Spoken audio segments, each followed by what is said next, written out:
ನಾಗರ ಪಂಚಮಿ ನಾಡಿಗೆ ದೊಡ್ಡದು ಅನ್ನುವ ಮಾತಿದೆ. ಸೋಮವಾರ ನಾಡಿನೆಲ್ಲೆಡೆ ನಾಗರ ಪಂಚಮಿ ಹಬ್ಬವನ್ನು ಆಚರಿಸಲಾಗ್ತಾ ಇದೆ. ಕರಾವಳಿ ಭಾಗದಲ್ಲಿ ಈ ಹಬ್ಬದ ಆಚರಣೆಯೊಂದಿಗೆ ಮುಂದೆ ಬರಲಿರುವ ಸಾಲು ಸಾಲು ಹಬ್ಬಗಳಿಗೆ ನಾಂದಿಯಾಗುತ್ತದೆ. ಪತ್ತನಾಜೆ ಬಳಿಕ ಸ್ಥಗಿತಗೊಂಡ ಹಬ್ಬಗಳ ಪರ್ಯಟನೆ ಸೋಮವಾರದಿಂದ ಆರಂಭವಾಗುತ್ತದೆ. ನಾಗರ ಪಂಚಮಿಯ ಅಂಗವಾಗಿ ದಕ್ಷಿಣ ಭಾರತದ ಅತ್ಯಂತ ಪವಿತ್ರ ನಾಗಾರಾಧನಾ ಕ್ಷೇತ್ರಗಳಾದ ಕುಕ್ಕೆ ಶ್ರೀ ಸುಬ್ರಹ್ಮಣ್ಯ ಕ್ಷೇತ್ರ, ಕುಡುಪು ಶ್ರೀ ಅನಂತ ಪದ್ಮನಾಭ ದೇವಸ್ಥಾನ, ಕಾವು ಪಂಚಲಿಂಗೇಶ್ವರ ದೇವಸ್ಥಾನ, ಪುತ್ತೂರಿನ ಇತಿಹಾಸ ಪ್ರಸಿದ್ಧ ಮಹತೋಭಾರ ಶ್ರೀ ಮಹಾಲಿಂಗೇಶ್ವರ ದೇವಸ್ಥಾನ ಸಹಿತ ಕರಾವಳಿಯ ವಿವಿಧ ನಾಗಾರಾಧನಾ ಕ್ಷೇತ್ರಗಳಲ್ಲಿ ಶ್ರದ್ಧಾಭಕ್ತಿಯ ನಾಗರ ಪಂಚಮಿ ಆಚರಣೆ ನಡೆಯಿತು.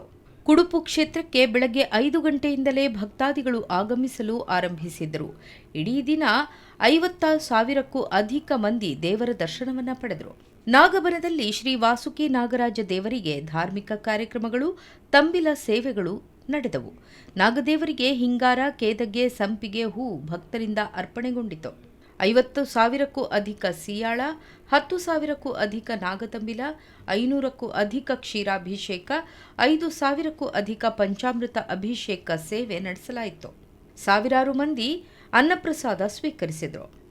ತುಳುನಾಡಿನ ನಾಗಾರಾಧನಾ ಕ್ಷೇತ್ರಗಳಲ್ಲಿ ಬಹಳಷ್ಟು ಪ್ರಾಮುಖ್ಯತೆಯನ್ನು, ಪ್ರಸಿದ್ಧಿಯನ್ನು ಹೊಂದಿದಂತಹ ಕ್ಷೇತ್ರ ಶ್ರೀ ಕ್ಷೇತ್ರದಲ್ಲಿ ನಾಗರ ಪಂಚಮಿಯ ಉತ್ಸವಾಚರಣೆ ಇವತ್ತು ನಡೀತಾ ಉಂಟು.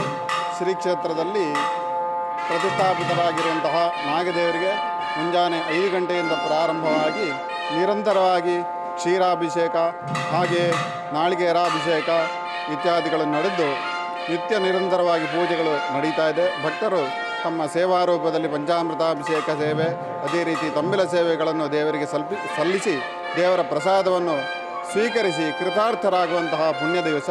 ಶ್ರೀ ಕ್ಷೇತ್ರದಲ್ಲಿ ಅನೇಕ ಭಕ್ತರು ಸಹಸ್ರಾರು ಸಂಖ್ಯೆಯಲ್ಲಿ ಆಗಮಿಸಿದ್ದಾರೆ. ಅವರದಾದಂತಹ ಸೇವೆಯನ್ನು ಅಷ್ಟಗುಲ ನಾಗ ಸಹಿತನಾದಂತಹ ವಾಸುಕಿ ನಾಗರಾಜ ದೇವರಿಗೆ ಅರ್ಪಣೆ ಮಾಡ್ತಾ ಇದ್ದಾರೆ. ತದಂಗವಾಗಿ ಕ್ಷೀರಾಭಿಷೇಕ, ಕೊಂಡಾಭಿಷೇಕ ಹಾಗೆಯೇ ತಂಬಿಲ ಸೇವೆ ಇತ್ಯಾದಿಗಳು ನಿರಂತರವಾಗಿ ನಡೆದು 1 ಗಂಟೆಯ ಹೊತ್ತಿಗೆ ಶ್ರೀ ಕ್ಷೇತ್ರದಲ್ಲಿ ಶ್ರೀದೇವರಿಗೆ ನಾಗದೇವರಿಗೆ ಮಹಾಪೂಜೆ ನಡೆಯಲಿಕ್ಕಿದೆ. ತದಂಗವಾಗಿ ಕ್ಷೇತ್ರದಲ್ಲಿ ಅನ್ನದಾನವು ನಿರಂತರವಾಗಿ ನಡೆಯುತ್ತಾ ಉಂಟು. ಶ್ರೀ ಕ್ಷೇತ್ರದ ಆಡಳಿತ ಮಂಡಳಿ ಹಾಗೆ ಶ್ರೀ ಕ್ಷೇತ್ರದ ಭಕ್ತವೃಂದದ ಸಹಕಾರದೊಂದಿಗೆ ಶ್ರೀ ಉತ್ಸವಾಚರಣೆಯು ಒಳ್ಳೆಯ ರೀತಿಯಲ್ಲಿ ನಡೀತಾ ಉಂಟು. ಭಗವಂತರು ಇದರಿಂದಲಾಗಿ ಸಂತುಷ್ಟನಾಗಿ ಎಲ್ಲರಿಗೂ ಸನ್ಮಂಗಳವನ್ನು ಕರುಣಿಸಲಿ ಅಂತ ಪ್ರಾರ್ಥಿಸುತ್ತೇನೆ. ಮುಂಜಾನೆಯಿಂದಲೇ ಭಕ್ತರು ದೇವಾಲಯಗಳಿಗೆ ತೆರಳಿ ಪೂಜೆ ಸಲ್ಲಿಸಿ ದೇವರ ದರ್ಶನವನ್ನು ಪಡೆದರು.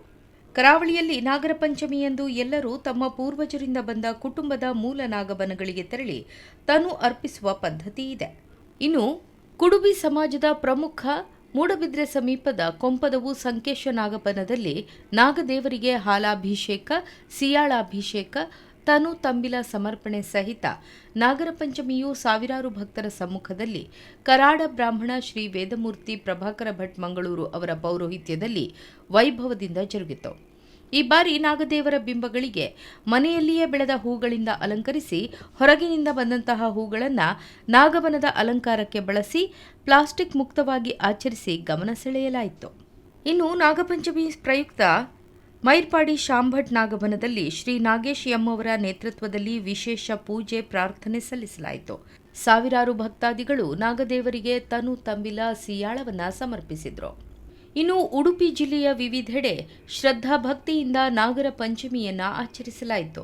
ಉಡುಪಿ ಜಿಲ್ಲೆಯ ವಿವಿಧ ಶ್ರೀ ಸುಬ್ರಹ್ಮಣ್ಯ ಕ್ಷೇತ್ರಗಳು, ದೇವಾಲಯಗಳ ನಾಗಸನ್ನಿಧಿ, ಕುಟುಂಬದ ಮೂಲ ನಾಗಬನಗಳಲ್ಲಿ ನಾಗರ ಪಂಚಮಿ ಆಚರಣೆ ನಡೆಯಿತು.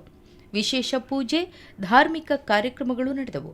ಭಕ್ತರು ದೇವಾಲಯಗಳ ನಾಗಸನ್ನಿಧಿ ಮತ್ತು ಕುಟುಂಬದ ಮೂಲ ನಾಗಬನಗಳಿಗೆ ತೆರಳಿ ನಾಗನಿಗೆ ತನುವನ್ನು ಎರೆದರು. ಕ್ಷೀರಾಭಿಷೇಕ ಮತ್ತು ಸಿಯಾಳಾಭಿಷೇಕ ಹಾಗೂ ತಂಬಿಲ ಸೇವೆ ಸಮರ್ಪಿಸಿದರು.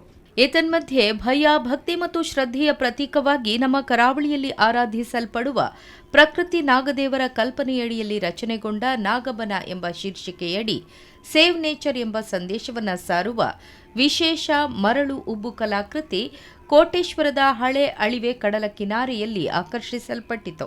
ಕಲಾ ವಿದ್ಯಾರ್ಥಿಗಳಾದ ಅದ್ವಿತ್ ಶಂಕರ್, ಸಾತ್ವಿಕ್ ಕೆಆರ್, ಪ್ರಣತಿ ಪ್ರಶಾಂತ್ ಭಟ್, ಸಮನ್ವಿ, ಅದ್ವಿತ್ ಕುಮಾರ್ ಆರ್, ಸುನೈರೆ ಹೆಗ್ಡೆ, ವಿದ್ಯಾರಾಣಿ ಇವರುಗಳು ಕೇಂದ್ರದ ಮಾರ್ಗದರ್ಶಕ ಹರೀಶ್ ಸಾಗಾ ತರಬೇತಿಯಲ್ಲಿ 12 ಅಡಿ ಅಗಲದ ವಿಸ್ತೀರ್ಣದಲ್ಲಿ ವಿಶೇಷ ಕಲಾಕೃತಿಯನ್ನು ರಚಿಸಿದರು.